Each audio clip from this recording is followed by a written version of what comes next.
এই শোন, জি, স্যার। ইন্ডিয়ার সাথে যে আমাদের ম্যাচটা আছে, ওই ম্যাচটা কিন্তু আমাদেরকে জিততেই হবে যেভাবে হোক। এই সুদাই দাঁড়া, এখানে কথা বলতেছি না, আমি ইন্টারন্যাশনাল কোচ। যেখানে আমি কথা বলতেছি এমজি মোস্তফা, এখানে বেয়াদবি করতেছিস কেন? Sorry sir, sorry.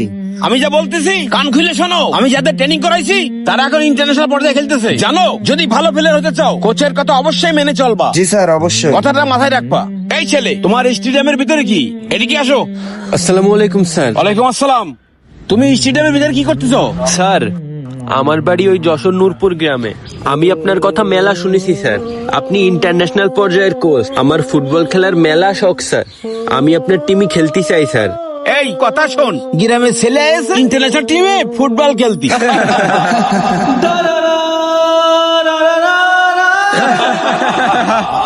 Sir, football খেলতে আমি খুব ভালোবাসি।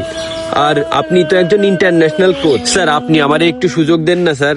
আপনি যদি আমারে সুযোগ দেন তাহলে আমি আমার স্বপ্ন পূরণ করতে পারবো। প্লিজ স্যার, আমি আপনাকে রিকোয়েস্ট করতেছি স্যার। হে, গ্রামের খ্যাত কয় কি আমাদের স্যারের পিছনে বড় লোকে ছেলে বিলে লাগে রে খেলার জন্য, তাই চান্স পায় না। আরে গ্রামের তো এসে চলে আসে ফুটবল খেলতে।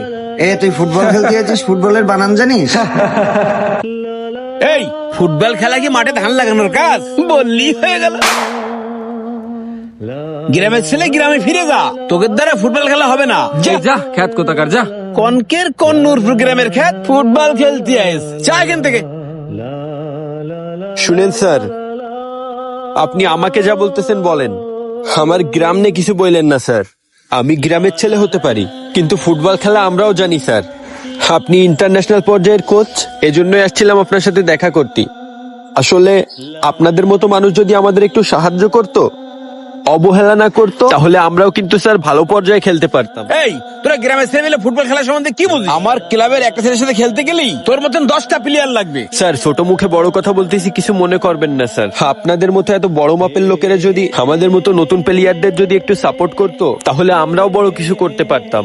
আমাদের স্বপ্নটা মারা যেত না স্যার। আমি আপনার ক্লাবের ছেলেদেরকে চ্যালেঞ্জ করতেছি স্যার। তারা 2 জন খেলবে, আমি তাদের সামনে একা খেলবো স্যার।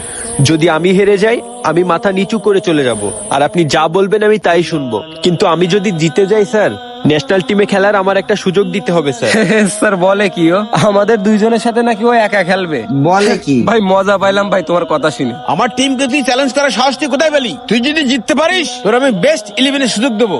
স্যার, এসব ক্ষেত্রে আমাদের টিমে চান্স দেবেন কেন? এই থাম থাম, ওকে আমাদের সাথে জিততে পারতেছে নাকি? এই শোন, আজ ওকে একটা উচিত শিক্ষা দিতে হবে। ওকে ওকে স্যার। এই নে বল, দেখে তোর কত দম। আচ্ছা স্যার, ঠিক আছে।